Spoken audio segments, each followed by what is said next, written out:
Hey guys, welcome back to my channel. Thank you for coming to another video as always. So originally I had plans to make a different video, but just like last week, I'm changing over what this video is going to be about because I realised we're actually only 11 days away from the next Sabbath and I don't want to rush the video like I did last time. So in today's video, we're going to be talking about the Sabbath of Lammas, which is coming up really soon. We're going to be talking about what it entails, how you can celebrate it, and anything else you need to know. So Lammas, or as it's also known as Lughnasadh, is one of the 8 Sabbaths on the Wheel of the Year. Typically, Lammas is celebrated on the 1st of August. We're at a time of the year on the 1st of August, which is roughly between the summer solstice, aka Litha, and the autumn equinox, aka Mabon. It's the first of 3 harvest festivals that are celebrated on the Wheel of the Year. The other 2 harvest festivals are Mabon and Samhain, and they all come one after the other, so we have Lammas, Mabon, and Samhain. When Lammas begins, we're officially entering the harvest part of the year. Lammas in particular is a festival and Sabbath that celebrates the harvesting of grains and wheat. I personally refer to Lammas as the bread festival because it is, in theory, all about bread. It's during this season that the grain and wheat is harvested, and typically in a Lammas celebration, you would harvest the grain in the morning, and then by night time the first loaves of bread of the season would be made. In Celtic traditions, this is the time of year when the god Lugh would be celebrated and honoured.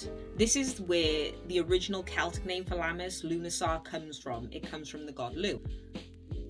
I will also note that I might be saying Lugh and Lughnasadh wrong. I've always had issues pronouncing Lughnasadh as a name. I find it really difficult to read and to pronounce, which is one of the main reasons why I refer to it as Lammas. But you can use them interchangeably. They technically mean the same thing for all intents and purposes, and they are the same festival and Sabbath. Going back to Lugh, he is the Celtic god of craftsmanship. He's specifically skilled in blacksmithing, wheel making, and fighting. Another reason that this Sabbath is also referred to as Lammas is because it comes from the Old English word of loaf mass. If you want to use the traditional Celtic word for Lammas, you will be using Lughnasadh. But honestly, it doesn't matter which one you use, as long as the intent is the same, it's the same Sabbath. So it's fine, you can use Lammas or Lughnasadh, it really doesn't matter. I generally use Lammas, though I am trying to train myself to use Lughnasadh. I'm just always a bit underconfident of how I'm pronouncing it. So let's talk about some of the ways that you can celebrate Lammas, especially in the modern day. One of the most traditional and important ways to celebrate Lammas is to bake. You specifically want to be baking bread or cakes. More breads than cakes, but if you want to make cakes, go for it. I love to bake, so if there's an opportunity to make a cake or some bread, I'm down. Really, you can bake whatever bread that you want to bake as well. I personally love to make sourdough at this time of year.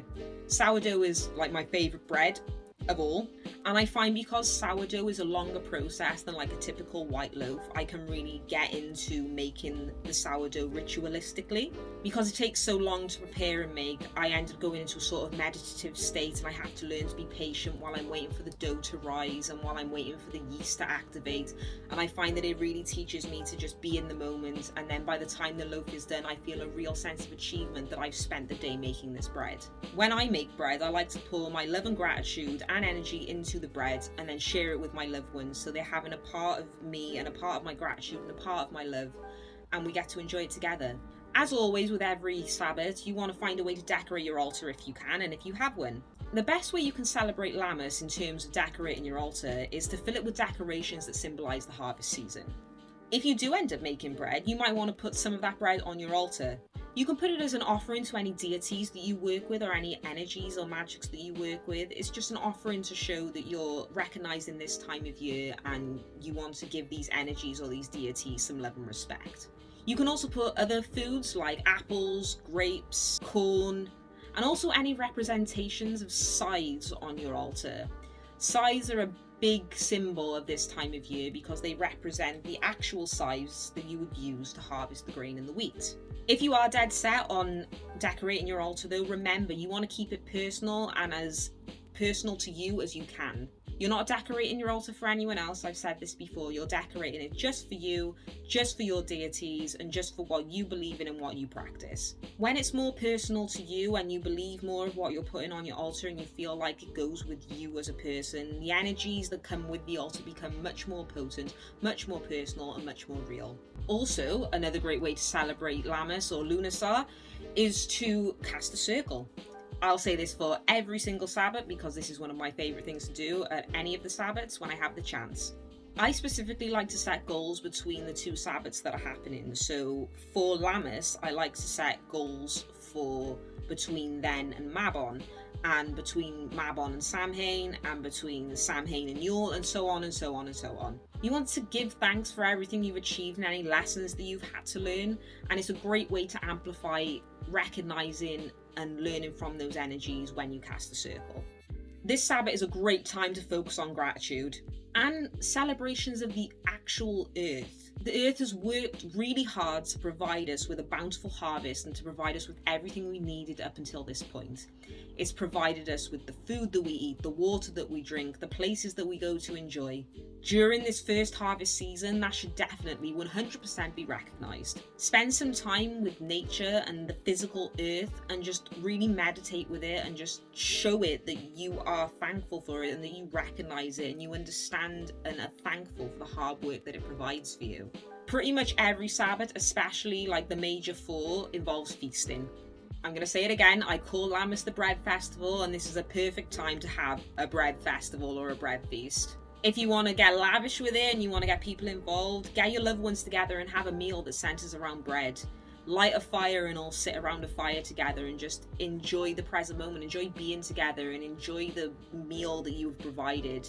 This is a specifically great time for breads, cheeses and some ciders, though ciders are a little bit more Mabon-y because we are entering the autumnal harvest seasons. You can get away with having cider at this time of year. I very specifically like to have bread and cheese at this time of year. I like to have bread and cheese at any time of year, but at this time of year specifically, it feels the most right. Though we are in the height of summer right now, Lammas or Lughnasadh comes as a time to remind us that summer is coming to a close. The next Sabbath that we celebrate, Mabon, is when autumn officially begins. It is the autumn equinox. It is important around this time of year that you enjoy what's left of summer. Be thankful for all that summer has provided you with, and be thankful for any events or places you've been to, or ways that you've been feeling, or any projects that you've completed. Anything good or positive that's happened during the summer months so far, really give thanks to it. In terms of being thankful for summer, I'm really thankful that we've actually seemed to have had summer this year in terms of weather. I know the heat wave is a little bit alarming in terms of climate change and in terms of global temperatures rising, but I haven't really had the proper opportunity to experience weather outside of Wales. So for me, to be able to experience quite high temperatures, it got to 34 degrees the other day. I was really thankful for that because I love hot weather and it was nice to just experience it. However, on the other hand, I am really thankful that the weather is starting to cool down a bit now and it's trying to rain. Yesterday, me and my partner, when it started raining really heavily for 10 minutes, we just went outside and stood in the rain and just enjoyed this warm but cool rain, and we just had a great 10 minutes just really enjoying it. It was just such a lovely 10 minutes. The rain returning after a pretty big scorcher means that my homeland of Wales has a chance to replenish and grow. It's one of those fertile places on earth, and this is only because of the climate and the weather that we have. So I'm thankful for that. As Lammas or Lughnasadh is a time to honour the Celtic deity Lugh. He is the god of craftsmen and skills, so this is a great time for you to honour your own skills and abilities. You wouldn't be you without the skills that you have. You wouldn't have gone on any adventures that you've gone on, or learned anything that you've learned, or be into the things that you're into if you didn't have the skills that make up the blueprint of you. If you've recently improved on a skill, give thanks for that. Give thanks for, even if it's something that might seem small, give thanks for the fact that you've progressed with that skill. If you're just starting out with a new skill or a new ability, give thanks for the fact that it's been opened up to you and you're walking down that path and you're enjoying it. You might just be at the beginning of a skill, and that's fine, but it's important for you to give thanks that it's even entered your biosphere or your energy at all. However you got to this new skill, you may never have got to it if you hadn't have done something else previously, or met the right people, or been in the right place. Give thanks for any skills, old or new, that you have accumulated or you're in the process of learning, and really use this time to amplify the energy of Lu to help you make those skills better.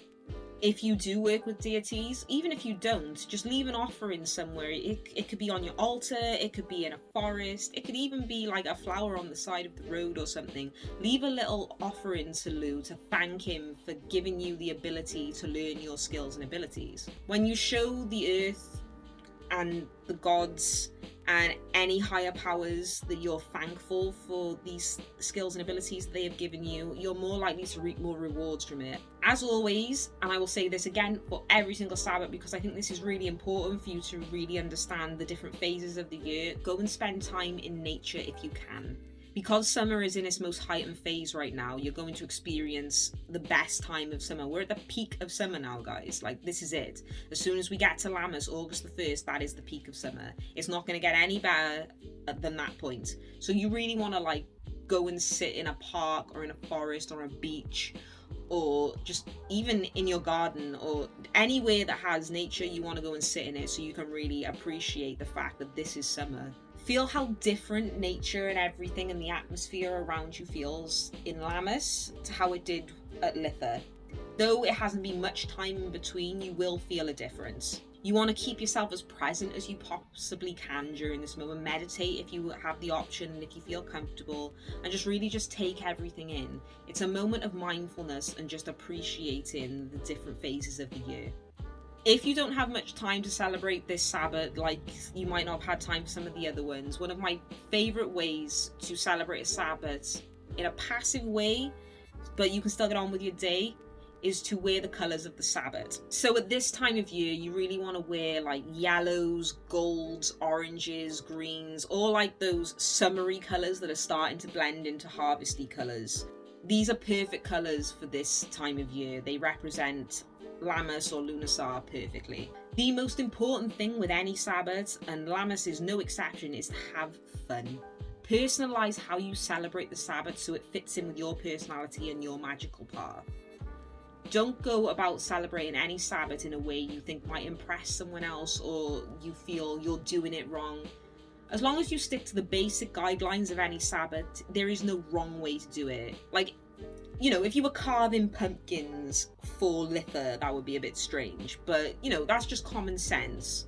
You don't have to be dancing around fires in the middle of the forest if you're not able to. You can still have rituals and do rituals at home, and it still very much counts. Just stick to your belief systems, stick to what you love, follow the very basic outlines of each Sabbath, and you'll be fine.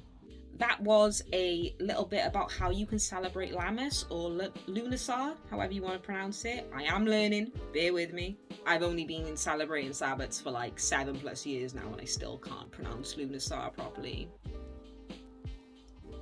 Forever a journey, forever learning. I hope this video helped, as I always do. The next time we come back for a how to celebrate a Sabbath video, it will be Mabon. I can't wait. My favourite Sabbath is Samhain, but Mabon was the first one that I ever properly started celebrating, and it was a really important time for me, and so Mabon has always held a really important, special place in my heart. So I'm really looking forward to talking about that with you here. I hope you all have a beautiful Lammas. It is on the 1st of August. Some people do celebrate it on the 2nd as well, but usually it's the 1st, so you have plenty of time to prepare for it. I brought this video out 11 days ahead of time, so it makes a bit more sense. As always, I hope you have a blessed, blessed day. Blessed be to you all, and may you have a beautiful Lammas. Bye, guys.